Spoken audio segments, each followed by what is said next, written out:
एक बार गंगा यमुना बाई थी हमारे हरिवंश महाप्रभु की शिष्या। अब वो बाल ब्रह्मचारिणी तो चमक रही थी। अब पुराने फटे पुराने कपड़े पहने यमुना स्नान करके जा रही थी। अकबर बादशाह का भांजा अजीज बेग शायद उसका नाम था, उसने दूर से देखा इतनी सुंदरी स्त्री तो उसका मन काम से युक्त हो गया। उसने सोचा कि ऐसे डायरेक्ट तो समाज विरोध कर देगी अगर हम कुछ छेड़ते हैं। उसने 2 वैश्याएं लगाई, तो वैश्याओं ने साधु का वेश धारण किया और जाकर उनके पास बैठ गई और भगवत चर्चा करने लगी।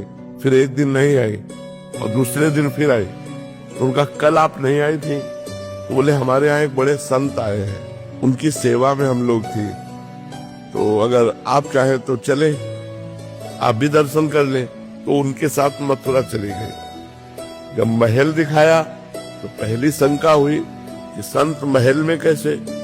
फिर उनका संतों का क्या, महलों में कोई बुला के रख ले तो अंदर गई। जो अंदर गई बाहर से सिटकिनी मार दी, दरवाजा बंद कर दिया।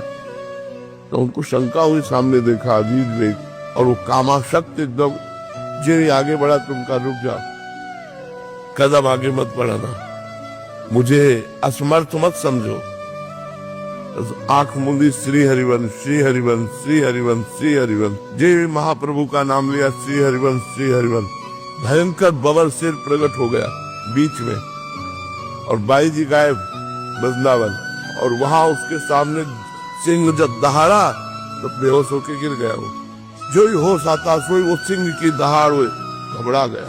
बड़े बड़े पंडितों को बुलाया कि ये हमें क्या हो रहा है। तो उनका अपराध बन गया, जाओ उनके चरणों में पड़ो, साधारण नारी नहीं है, वो भगवान की भक्ता है। तब आकर वृंदावन में उनके चरणों में गिरा। तो खिलवाड़ थोड़ी जो भगवान का भजन करते हैं। जब हमारे नाम होता तो एक बस्ती होती है, भगवान रक्षा करते हैं, भगवान सब बचाते हैं।